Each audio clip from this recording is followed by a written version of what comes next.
ఆదికవి నన్నయ్య విశ్వవిద్యాలయంలో వందే మాత్రం 150 ఏళ్లు వేడుకలు ఘనంగా నిర్వహించారు. 25,000 చదరపు అడుగుల భారీ జాతీయ జెండా ప్రదర్శించారు.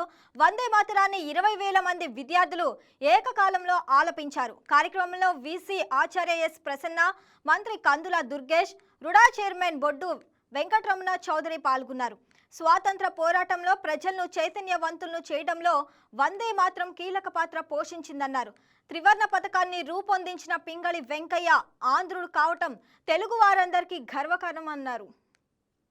స్వాతంత్ర పోరాటంలోనూ స్వాతంత్ర సముపార్జనలోనూ కూడా కీలకమైన పాత్ర పోషించినటువంటి వందే మాతర గీతం 150 సంవత్సరాలు పూర్తయినటువంటి సందర్భంలో ప్రజలందరినీ భాగస్వాములు చేయాలనేటువంటి ఆలోచనతోటి, ముఖ్యంగా విద్యార్థుల్లో దేశభక్తిని పెంపొందించాలనేటువంటి ఆలోచనతోటి ఇక్కడే మన ఆదికవి నన్నయ్య విశ్వవిద్యాలయంలో వీసీ శ్రీమతి ప్రసన్నశ్రీ గారి ఆధ్వర్యంలో జరిగినటువంటి కార్యక్రమం విశేష అతిథిగా విచ్చేసినటువంటి బొడ్డు వెంకటరమణ చౌదరి గారు ఇంకా పెద్దలందరికీ కూడా ధన్యవాదాలు తెలియజేస్తూ, ఇది మనకి స్ఫూర్తినిచ్చేటువంటి కార్యక్రమం. ఇవాళ వందే మాతర గీతంతో స్వాతంత్ర పోరాటంలోకి దూకి ప్రాణత్యాగాలు కొనర్చి ఈ దేశానికి స్వాతంత్రాన్ని తీసుకురావడం వల్ల ఇవాళ మనం స్వేచ్ఛాభావాన్ని పెంచగలుగుతున్నాం.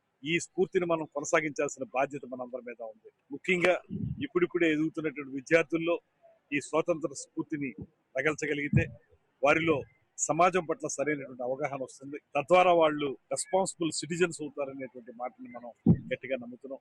అందుకే ఈ కార్యక్రమం ద్వారా ప్రజలందరినీ కూడా జాగృతం చేయాలనేటువంటి ఆలోచనతో భారతదేశ వ్యాప్తంగా 150 సంవత్సరాలు పూర్తయినటువంటి సందర్భంగా జరుగుతున్న ఈ కార్యక్రమం మనకి చాలా గర్వకారణం. ఆ జెండా చూసినప్పుడు ఒక పక్కన భారతీయుడిగా, మరో పక్కన జెండాకి రూపకల్పన చేసినటువంటి పింగళి వెంకయ్య గారు పుట్టినటువంటి ఆంధ్రదేశానికి చెందిన వాళ్ళగా మనకి చాలా గర్వకారణంగా ఉంటుంది.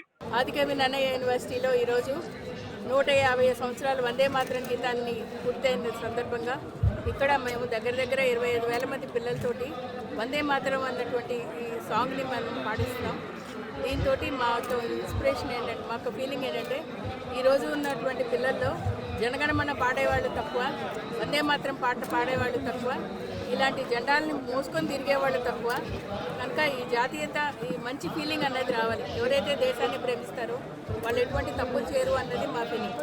ఆ స్పిరిట్ తోటి ఈ కార్యక్రమాన్ని ఈ క్యాంపస్లో చేయడం జరిగింది. మేము పురంధరేశ్వరి మేడం విజయవాడ వెళ్తానన్నారు. మా లోకల్ ఎమ్మెల్యే గారు బత్తల్ గారిని నేను స్వయంగా ఆహ్వానించాను. రుడా చైర్మన్ గారు వచ్చారు, మంత్రి దుర్గేష్ గారు వస్తున్నారు. కలెక్టర్ మేడం లేని కారణంగా చేసి రమారమి 25,000 మంది తోటి చేస్తున్నాం. మీరే చూడండి ఎంతమంది ఉన్నారు. దగ్గర 25,000 చదరపు అడుగులు అని చెప్పారు. సో దాన్ని వైజాగ్ నుంచి బాబు తీసుకొచ్చారు. Please subscribe to YK TV Network. Please subscribe to YK TV. Please watch YK News. Don't forget to subscribe YK News channel.